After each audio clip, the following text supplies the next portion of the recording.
Welcome back, folks. Have a great guest with me today from Recruiting Concepts. I think the timing is absolutely perfect for this interview. So, Krista, welcome. Good morning. Thanks so much for allowing me to be here. Yeah, thanks for joining. Today, we've got a great topic. Amidst this pandemic, obviously, a lot of people are wondering what the ramping up is going to look like. And you yourself must be hearing a lot of noise from various employers and even employees in terms of what the market looks like.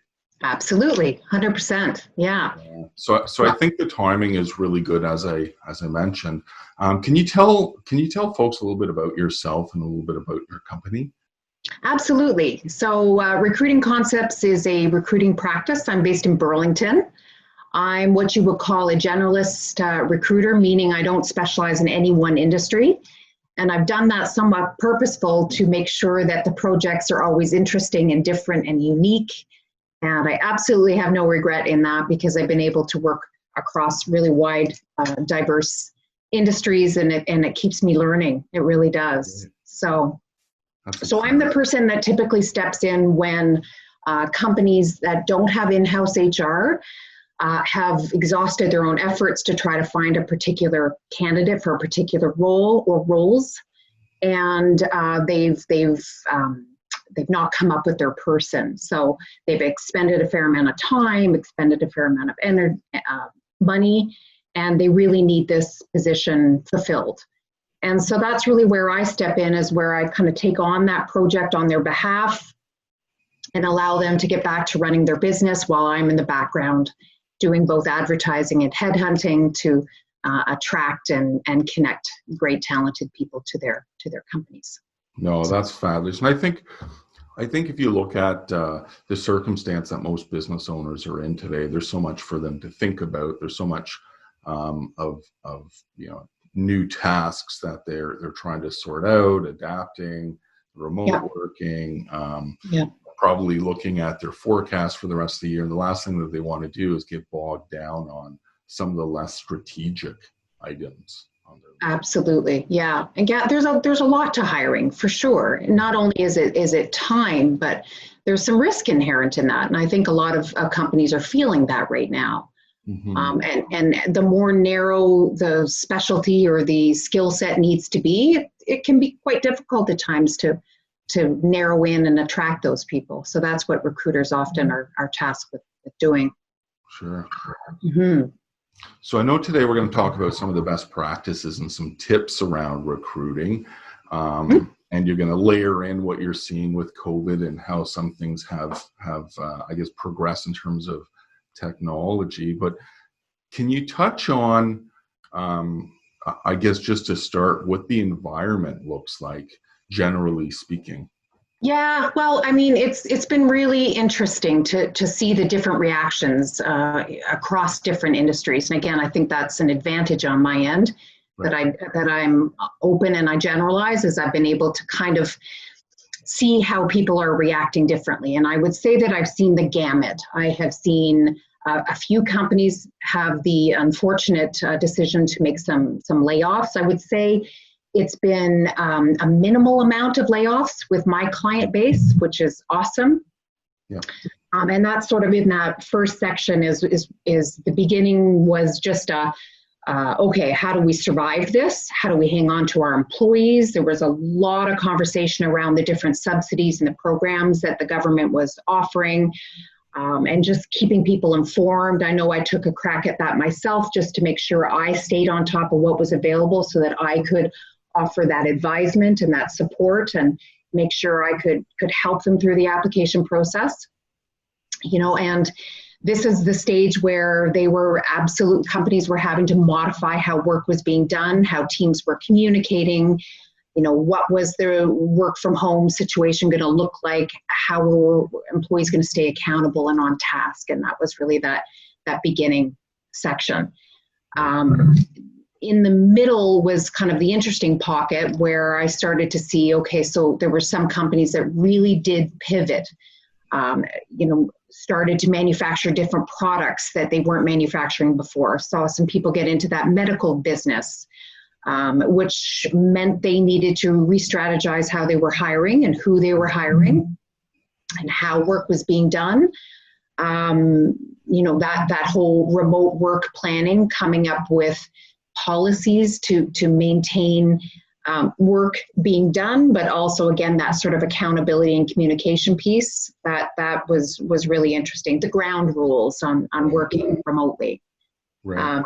I know for me personally, I've been working from home since 2013, so it was pretty easy for me. I think you and I were chatting before. Mm-hmm.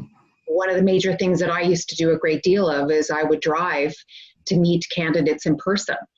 And so that was a hard stop there. And I had been using video interviewing tools for quite some time, but there was lots of room to innovate on that. And I'll share a little bit about that at one point here. But and the third section was just, I watched a lot of companies come up with different plans for how they were going to recover, how they were going to, succeed during this time, meet the demands, what their clients needed of them, if they were considered essential and they were continuing to work, what did that look like?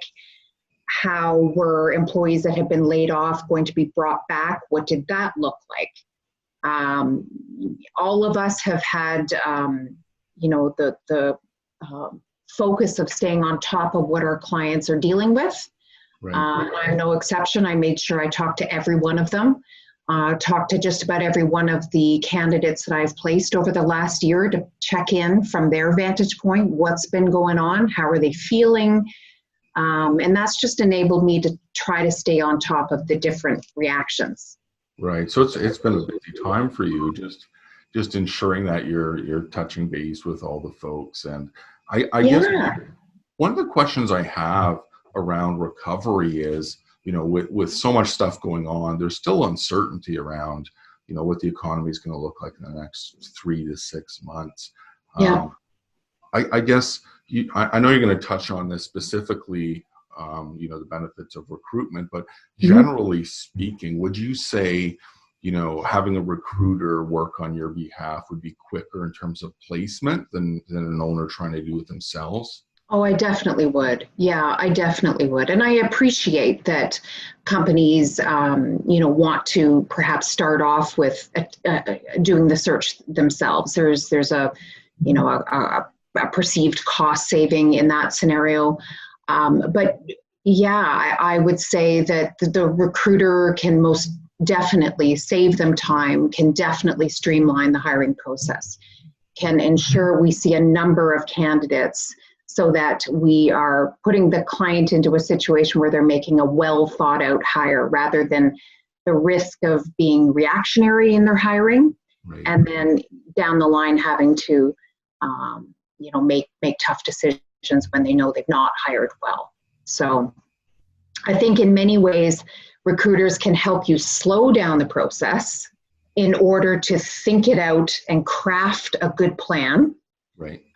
To get really clear on what it is you need that person to function as, what work needs to be done, right. So that when it comes to me, I know exactly who I'm looking for.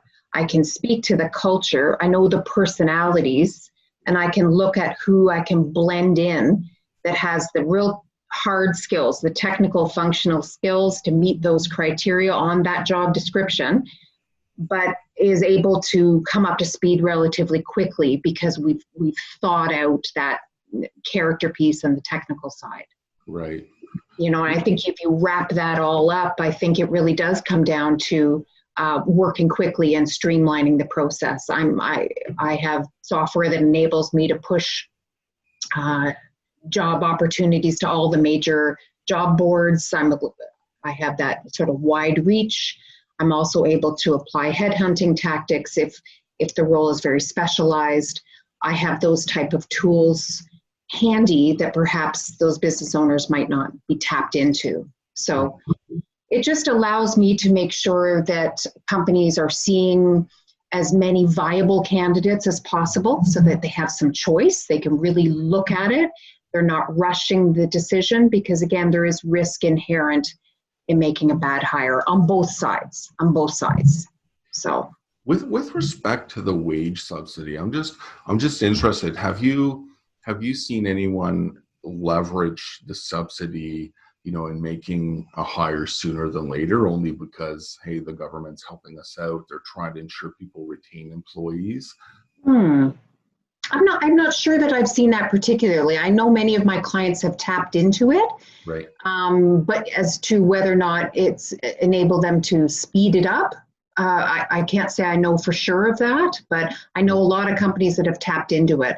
Many have tapped into that which can maintain their employees and allow them not to do any layoffs. So I would say, on the other side, it's allowed them to keep employees employed. For retention at the end of the day, I guess. Retained. Yeah, exactly. Yeah. Right. And I know we spoke about this earlier, and it's become the new norm, which is some of the virtual stuff. Can you speak to some of the things? I know you yourself have done some searching for different tools and technology. So can you talk a little bit about what you've done during COVID to adapt, and then also, what sort of tools you use and employers are using? Oh, fabulous. I'd love to. Yeah. So, in times like this, when things are uncertain, it does us all some good to think about, take that downtime to innovate.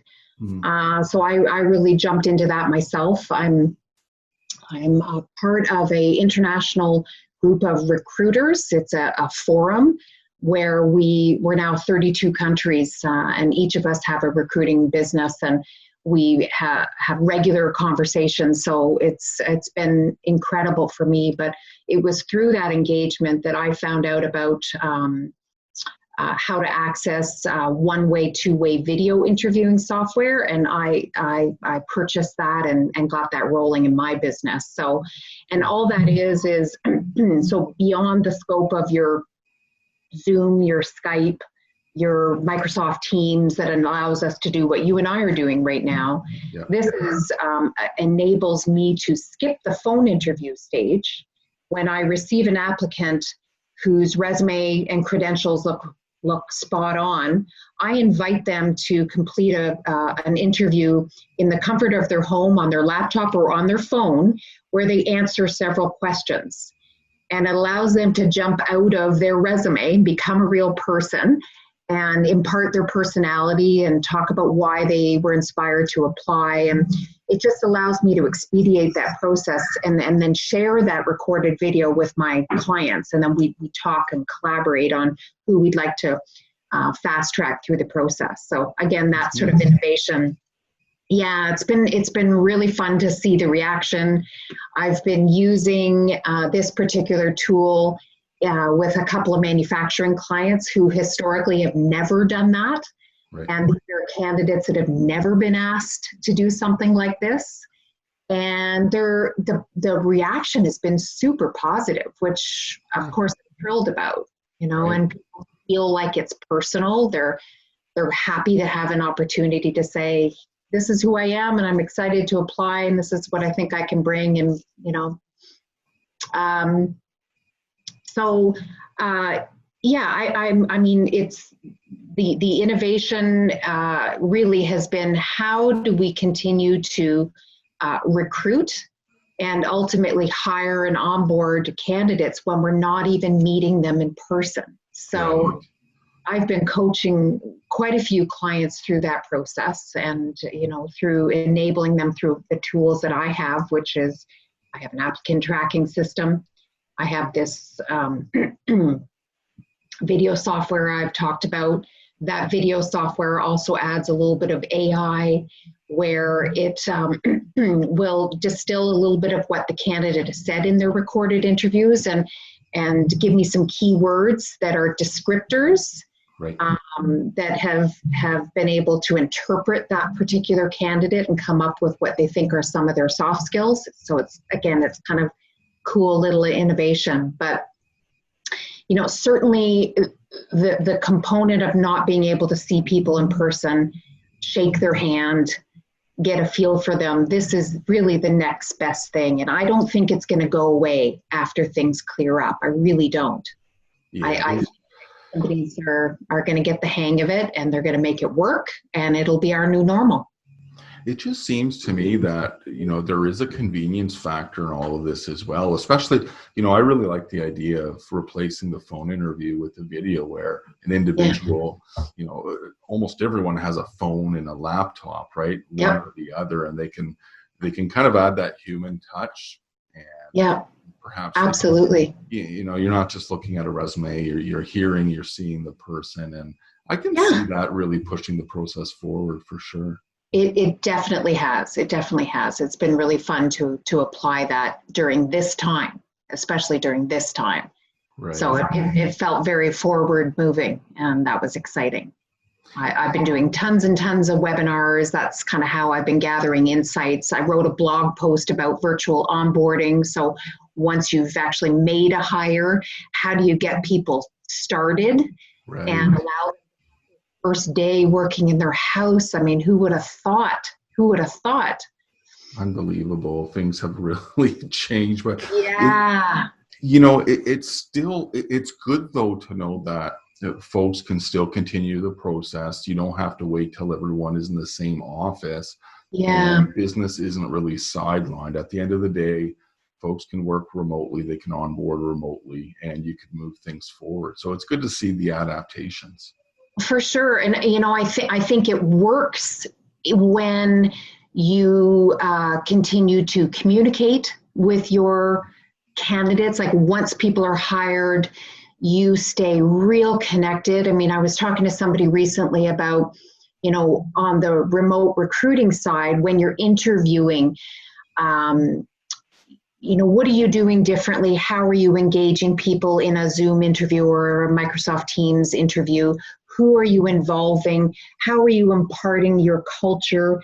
How do you break the ice in that conversation is kind of an interesting thing. And I'm finding a lot of my clients are, in fact, interviewing differently, despite the obvious physical difference. But they're thinking of different ways to engage, to entice, to excite, to promote their opportunity. Because there's a big aspect of recruiting that still is marketing, perhaps more so now than it ever has been. Recruiting is marketing. So, but yeah, no, I think it's been very interesting. And the blog post was just sort of a information around how do you make sure the person is set up effectively to dig in and start on day one, despite the fact that they're not in the building, they're not working physically with the teams in person. How do you manage that and allow them to be, engaged? I have a great client in the attractions entertainment industry, and it's been really fantastic to see how well they have managed this. And I give them full points on this. And I've followed up with many of the people that I've placed in senior roles just to say, how's it going? And, they really have felt there was 3 people that started working from home in large leadership management roles. So how have they handled that? Every one of them is pleased. Every one of them is giving me information about how that's actually worked in a successful manner. They were involving people in socials before they were even started. They were making sure they had all of the tools sent to them, passwords, laptops, phones, connectivity, all of that stuff. If you communicate effectively and collaborate effectively on these tools, I think you can have magnificent success. So, what a great success story. Yeah, definitely. Yeah. Now, I know we talked about this earlier as well, and, going back to the market and COVID, has anything really changed in terms of, the buyers versus sellers market? Well, I would say, through my own research, I've made sure I stay on top of what's going on in the job market, and that I've been doing through lots of webinars and trainings. And I would say, from my understanding, it remains a candidate market. So what does that mean? It means that decision power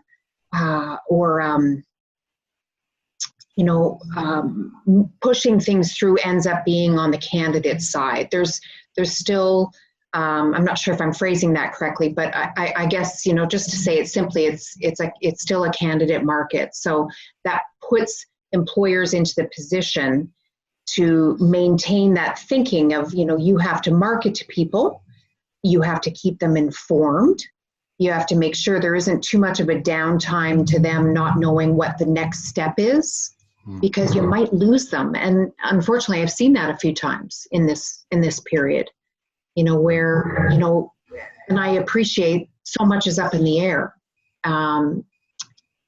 If you're not able to just go next door and ask so-and-so what their opinion is so that you can push a decision forward, it can be tricky. But I think that, making sure the engagement is maintained, I would say, on the fewer passive candidates, there's two things I've noticed. One is that you have job seekers who are hesitant to make a job change right now because of the feeling of uncertainty, the feeling of maybe it's not wise to leave a secure job right now. And then the interesting other side of it is that there's a lot of folks that are really just feeling exceptionally grateful to have a job. Right. And how that's translating is that these employees are working even harder to support the company that they work for, and making sure that they're digging in and collaborating and working hard. And it's refreshed a lot of people's loyalty and allegiance.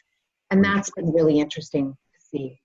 No, that's fascinating. You think there are some folks who might be a little bit hesitant with the technology and a little bit reluctant, to join a company that's perhaps, moving to more remote type of work environments and that sort of thing? Yep. Yeah. Yeah, like, do I see that? Sure. I think there's still those sort of traditionalists, and there's people that are really struggling with not having the employees in-house so that they can maintain what's going on. I think there is a feeling of maybe distrust. It could be a hard word to say, distrust, but it's just everything is so new right now that certainly there are some people that are feeling that sort of fear of technology. But, I would say in my view, I see the opposite as well. I see a lot of companies that are embracing it, that are figuring out quickly how to make it work to their advantage, and they're even finding increased amounts of productivity as a result. So, that's certainly the upside for sure. And, in terms of business owners, who are listening, what are some of the key pieces that someone like you could bring to the table? Because I know time is money. There's a lot more to the process than a lot of people realize. But what are some of the, key elements that you can really offer them? Great. Yeah, I mean, again, sort of the theme of time. I do find, COVID notwithstanding, usually I'm somebody that is stepping into a hiring process when a company has exhausted their own efforts. They've put out time, perhaps money, to try to search and find a candidate, and have come out without their person. So there becomes a decision to partner up or to outsource recruiting, whether it's for a one-off position or for all of their positions going forward. And that's particularly when the company is a particular size where they don't have in-house HR. That's a bit of a sweet spot for someone like me, where I work with companies anywhere from, say, 20 to 150 employees. That's a commonality, that you don't have an in-house like one person whose job it is to manage human resources for the company, for which recruiting is one piece of that. So where you have decentralized hiring, it's a real sweet spot for a recruiter who can get very clear on what it is that you're looking to hire for, who it is we want to find, like what that person really looks like, what their education is, what their industry knowledge is, what are their technical skills, what's their personality like, where do they live, what do they want to earn. All of these things become, information that I start with and then fan out from there. So I can certainly manage the recruitment marketing for my clients. I certainly manage the attraction, the engagement, the beginnings of conversation, the enticement, and then ultimately the connection. And I certainly quarterback that communication and the scheduling of interviews and feedback and next steps, actively involved in the A through Z of ultimately getting that offer letter written and signed, and then I kick in my guarantee. So I think it's a wonderful thing for companies that have had difficulty hiring or attracting particular skill sets, where you have individual hiring managers that push back on the extra responsibility of hiring for their departments, because it's one other job, and it's a many layered step. When those resumes start coming into those inboxes, it can be really quite overwhelming to have the time when you have a job and a team to manage. You have your own accountabilities and responsibilities, plus you have to engage and attract and communicate with potential candidates. It can be a lot. Absolutely. And I can see too, you were talking about marketing, and you have to make sure that, as a company, you're reaching the right candidates at the end of the day. And you had said you have some technology that's able to hit all the major platforms, and yes, and you cast your net fairly wide. And I do. Hook in some pretty good people. Can you talk a little bit more about what that looks like? Sure. It's widely known as an applicant tracking system. Lots of recruiters use them, ATS for short. And what that enables me to do is take a single job posting and place that on all the major job boards. So that includes, there are many, but just for a quick snapshot, Indeed, LinkedIn, Glassdoor, Simply Hired, ZipRecruiter, even some of the social media sites. I find that people will find me from Facebook, and I didn't particularly put a job ad, but it disperses on job search board engines and job boards to get as many sets of eyes on that particular opportunity as possible. And they're all enabled that people can apply on their phones. They can apply directly. It pops into my system, then I can manage those candidates in my database. I can make sure the ones who are suited I'm engaged with, I'm pushing them through the next steps. Video interview is discussed. I'm answering any frontline questions. I'm clarifying. I'm again sort of marketing and in many ways selling that opportunity. So that's, part of that. And then the other kind of add-ins that I've mentioned is that video interview allows me to move the process along quite a bit quicker, particularly if time is of the element or the essence. Yeah. And I am seeing companies that have had to react quickly to pivot into new pieces of business, to load up on employees very fast. So this kind of technology allows me to manage volume hiring quite effectively. Right. No, I can see that really relieving some of the burden off of someone's shoulders if, let's say, it's just a piece of their job. Yeah, and there's a lot at stake. I mean, I know I've talked to plenty of hiring managers over the years that don't fancy themselves as being great at interviewing. Maybe they don't feel like they're the best judge of character out of the gate. Maybe the responsibility of making that hiring decision might just feel like a pressure or, use the word, it's a strong word, but a burden. That what if they make the wrong hire? Will that look poorly on them? Right. There's a lot to that. Right. So, I'm there to partner up to make sure that my client is slowing down the process enough to make sure they're seeing as many qualified candidates that bring different sets of expertise, different kinds of personality, different skills and nuances, that they can make a well thought out decision without risking that fast response hire because they haven't taken stock. Because you don't want to, no, on both sides, nobody wants to take a job too quickly and find that the company's not for them, or feel that choice was a mistake. And I mean, I think everybody's had that experience perhaps once in our lives where we've had a job where we know this is just not for me. So everybody wants to avoid that as much as possible.